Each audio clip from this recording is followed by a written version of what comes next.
Now, that's triangles for you. So now we're going to look at, these are called composites. Now if you look at these shapes, they look odd, but they're made up of different, so you could actually say, all right, well, I could pull that down there, and that would be a square and a triangle.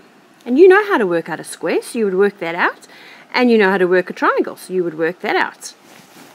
With this one, you could do the triangle, not very accurate. Or what you could do is you could close it off, work out what the whole rectangle is, then work out what that is, and subtract it, which is what I would do with this one. I would work out what my length and my width is, and then I would work out what my little triangle was, and I would subtract it from the total. Okay, so there's two ways that you can do this. So let's have a look at this question here. So this one says, it's a, I don't know what kind of a shape it is, but we can say, all right, we'll chop it into two. So if we chop it down here, right. So this is going to be our first side, and that's going to be our second side. So let's have a look. So we're going to say, well, we know that it's 3 centimeters in width. What is it in length?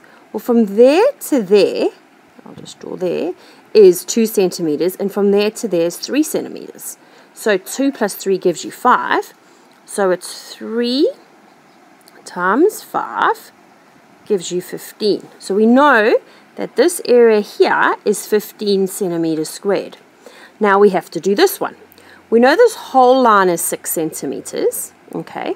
But what is this line here? Because we need to do this rectangle. Well, we can see there that that's 3. So if that's 3, then this will be 3, and so will that be 3. So 3 times 3 is 9. So we know that that area is 9. We add our 15 and 9, and we get 24 centimeters squared. Okay, let's see if we can do another one. Alright, so for this one, is like I showed you before. So we know that if we had to do this is a square because those sides are equal to those sides. And 6 squared, or 6 times 6, will give you 36. So we know that the whole thing is 36. But then in the middle, it's got a little square. And that square is 2 meters by 2 meters. So 2 times 2, or 2 squared, is 4. So this area here is 4 meters squared. We take it away from 36, and we'll get 32 meters squared. And that would be how much our total is.